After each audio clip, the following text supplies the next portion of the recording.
तो यार हमारी एपिसोड की शुरुआत वहीं से होती है जहां पर जोशुआ और सरकेन यहां से जैसे तैसे करके निकलने की ही करते हैं कि इसी बीच में जोशुआ और सरकेन अपने सामने एम्पर मार्कस की एक बहुत बड़ी सेना को पाते हैं। वो सेना जो जोशुआ की आंखों में आंखें डालते हुए कहती है कि हम आपको यहाँ पर बंदी बनाने आए हैं और ये ऑर्डर्स हमें डायरेक्टली एम्पर मार्कस की तरफ से मिले हैं, और अगर आपने इन ऑर्डर्स को झुटलाया तो गोया आपने पूरे के पूरे एवलॉन के सिस्टम को जुटला दिया। ये देखकर सरकेन थोड़ा परेशान होते हुए कहता है कि मास्टर पहली नजर में ये लगभग 10,000 के करीब करीब बंदा है। टू बी ऑनेस्ट हमें भी यहाँ से निकलने में थोड़ा वक्त तो लग ही जाएगा। और मास्टर आपने मुझे कहा था कि रॉयल गार्ड्स के खिलाफ अपने हाथ ना ही उठाओ तो बेहतर है, पर यहाँ पर तो हमें फिर लड़ना पड़ेगा।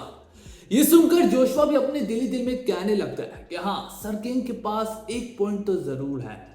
अगर हमने इनके खिलाफ लड़ा तो हमने पूरे के पूरे एम्पर मार्कस की सेना के खिलाफ लड़ा, और ऐसा करते हुए जोशुआ गद्दार माना जाएगा।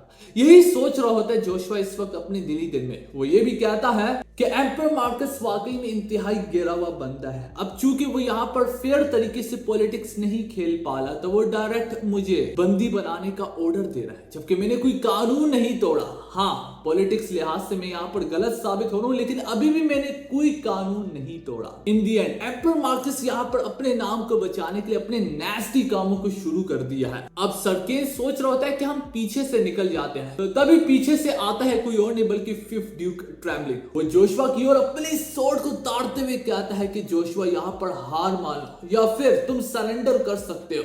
तुम यहाँ पर सरेंडर करो या फिर बदले में तो मुझे अपने सर को दे दो, मुझे तुमको काटने दो। ये बोलते हुए फिफ्थ ड्यूक ट्रेमलिंग अपने ओरा को अनलीश करता है और सरकेन उसके ओरा की पकड़ से ही जमीन के अंदर जैसे कि धंसने लगता है। यहाँ पर सरकेन को सांस लेने में भी दुश्वारी आ रही होती है। वो पूछता भी है कि माना माय लॉर्ड कि आप काफी ज्यादा स्ट्रॉन्ग है, लेकिन फिर भी आप इससे इतनी आसानी से पहले बच के कैसे निकल गए? तो जोशुआ कहता है ओह अच्छा, तो तुम जानना चाहते हो कि मैं इससे कैसे बच के निकल गया?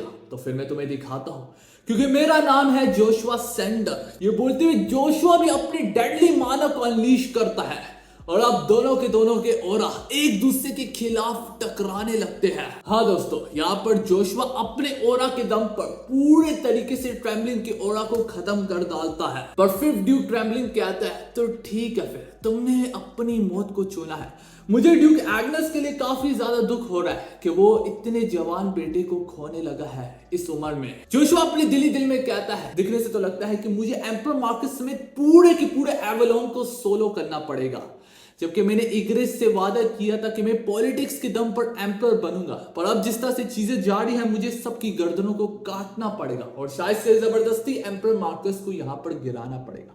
तो दोस्तों जोशुआ यहाँ पर क्लियरली इंडिकेट कर रहा है कि अब उसके पास कोई और चारा नहीं बचा, जिस वजह से वो यहाँ पर एम्पर मार्कस की गर्दन को अब फोर्सफुली काटेगा।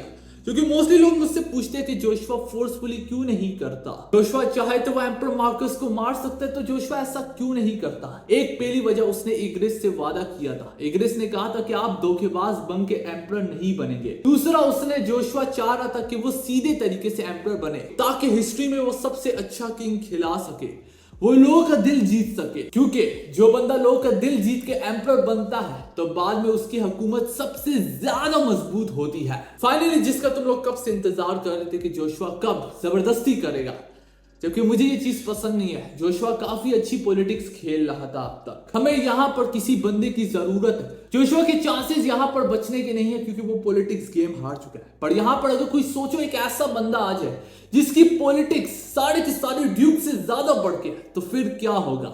आइए जानते हैं। हम यहाँ पर एक आवाज को सुन पाते हैं जो कि सभी से कहता है कि यहीं पर रुक जाओ। इसके बाद हम देख पाते हैं उस बंदे का ओरा कैसे हर कोने कोने में फैल जाता है, जिस वजह से 10,000 के करीब सोल्जर्स की सांसें अब धीरे धीरे करके घटने लगती है। वो लोग यहाँ पर उसकी किलिंग इंस्टेंट से ही बेहोश होने लगते हैं। वो शख्स जैसे जैसे जमीन पर पैर रख के आगे बढ़ रहा होता है, हम देख पाते हैं कैसे जमीन अंदर दस्ती चली जा रही होती है। वो शख्स कोई और नहीं बल्कि दोस्तों ड्यूक एग्नस है। हाँ दोस्तों, आप लोगों ने ठीक सुना, जोशुआ का फादर यहाँ पर जोशुआ के लिए पहली बार आया है उसे बचाने। हम देख पाते हैं सब उसकी मानव पावर से लोग कैसे बेहोश होकर नीचे गिर रहे होते हैं। यहाँ पर सारे के सारे सैनिक एम्पर मार्कस के आगे बैक करने लगते हैं, उसकी मिन्नत समाजित करने लगते हैं कि प्लीज अपने ओरा को बंद कर दीजिएगा। सर्केन मुस्कुराते हुए कहता है, हो दिखने से तो लगता है कि हमें शैतान बचाने आया है। हम देख पाते हैं ड्यूक ट्रैवलिंग के चेहरे को, यहां तक वो भी ड्यूक एग्नेस की माना पावर की वजह से उससे भी थोड़ी बहुत दिक्कत सी आने लगती है।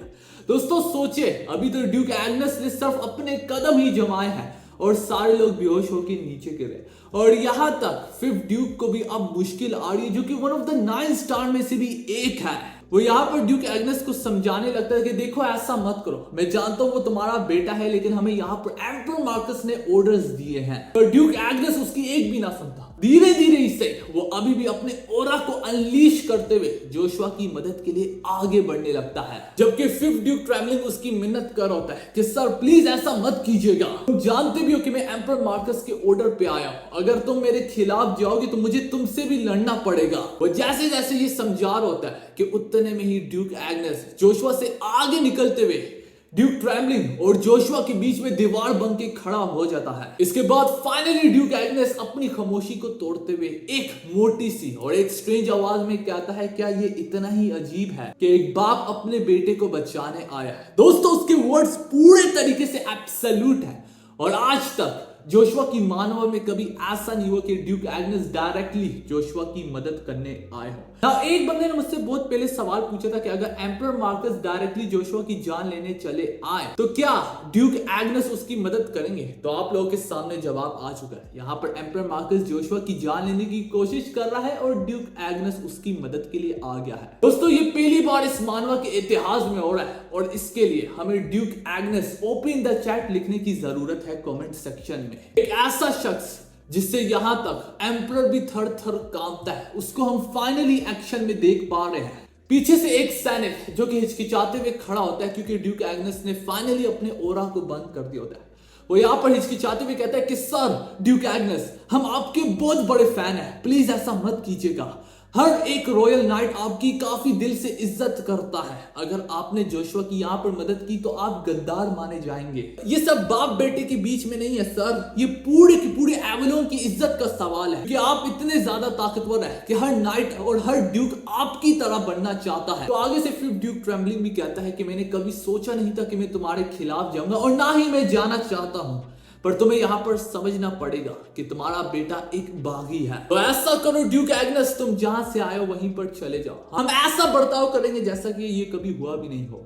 अपने कदमों को पीछे करो। पर ड्यूक एग्नेस फिर से एक काम आवाज में रिप्लाई देता है, यहाँ पर जो पीछे हटेगा वो मैं नहीं बल्कि तुम होगे। एक काम करो, अपने कदमों को ठहरा दो मेरे आगे, अपने घुटनों पर बैठ जाओ, अपनी तलवार को नीचे करो और शायद से मैं तुम्हें जिंदा जाने दूं यहां से।